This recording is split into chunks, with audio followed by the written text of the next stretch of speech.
అన్నాదమ్ముల బంధం అంటే ఎలా ఉంటుందో తెలుసా అండి? పుట్టినప్పుడే అది పెనవేసుకున్నటువంటి ఒక బంధం. ఒకరి కోసం ఒకరు అని భరోసా ఇచ్చే బంధం. కష్టం రాకుండా రక్షణగా నిలిచే బంధం. అనురాగం ఆప్యాయతలతో పెనవేసుకున్న బంధం. అదే అన్నదమ్ముల బంధం.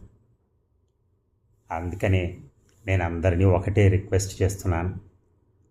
అన్నదమ్ములందరూ హాయిగా ఉండండి, ప్రశాంతంగా ఉండండి, ఒకరికొకరు సాయపడండి, జీవితాన్ని అర్థవంతం చేసుకోండి. మన సోదరుని శుభమే మనం కోరుకోవాలి. అటు పెద్దవాడు కానీ ఇటు చిన్నవాడు కానీ.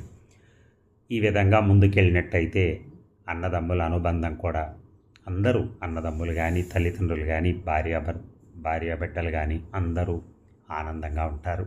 Thank you.